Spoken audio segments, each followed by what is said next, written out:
Hello there.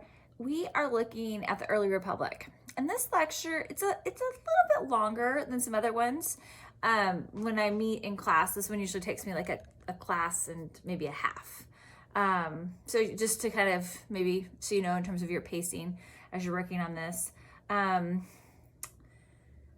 Okay, so first thing we have here is Alexander Hamilton is a Federalist. You don't know that yet, but you're gonna know that in just a moment.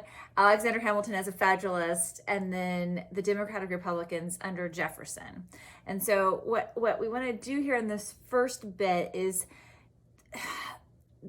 they've written the Constitution. Now they gotta like figure out how to like make this work, right? And everybody's got a different idea. Like even though the Constitution was written up, one set of people thinks that the country needs to go this way, other group of people wants the country to go this way, and they're all really vested in it because they wrote the founding documents, they fought in the war.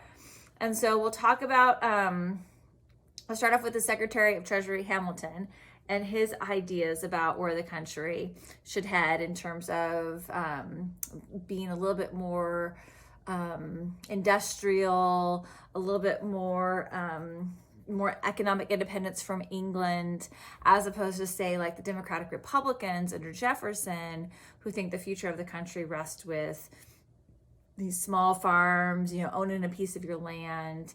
I've got a great, it's like a PDF file that I found online of somebody that kind of like outlines the two different ways that these parties think of things.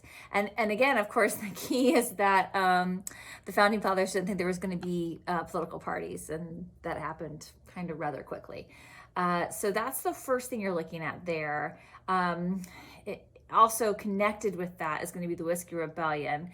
That's just a little bit, that's also connected to kind of those differing ways of kind of interpreting the future of the country. And then the Alien and Sedition Acts is the next term. I don't use the word alien unless I'm, talking about blockbuster films with creatures from outer space. But this is the word that's used at this time to talk about people that are coming into the country. So that's the name of the legislation, not my word.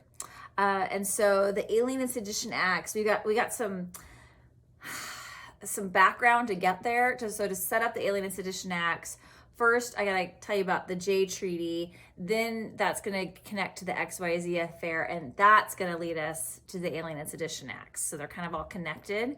And then the Virginia and Kentucky resolutions are going to be a response to those Alien and Sedition Acts. So those things are kind of all connected to each other.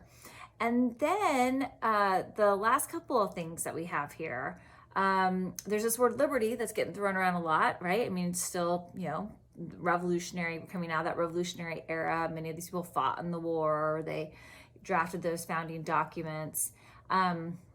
There's going to be a revolution in Haiti. Well, it's Saint Dominique at the time, but then it's going to be Haiti. And that's going to, send some shock waves through the United States. And we'll talk about in the United States in 1800, there's a rebellion among the enslaved led by a man named Gabriel. And the connection there is the cotton gin. Gin is a short word for engine. And so we'll see that connection because certainly they're fighting for liberty. And meanwhile, Jefferson's gonna want to craft like what he calls an empire for liberty. And he's gonna do this by purchasing the Louisiana Territory from the French. And Louisiana Territory is not just like, as you know, the state of Louisiana, but it's gonna double the size of our country. This is huge. So that's pretty significant. And then that's also going to have some like connections to the War of 1812 that we're going to end up with. But connected to that War of 1812 is also, or significant to the War of 1812 is also policies with Native American peoples. And that is Tecumseh is going to be significant to that conversation. Prophet as well, but Tecumseh is kind of the key person there. He's going to put forward the idea of Pan-Indian Alliance that all Native peoples should unite as Native Americans, not as members of different nations. And that's really a new concept. I shouldn't say that's a new concept. Scratch that. I mean, we saw uniting under the Iroquois with the Constitution, but it is unique to put forward this idea of uniting as Native Americans, not as members of specific nations.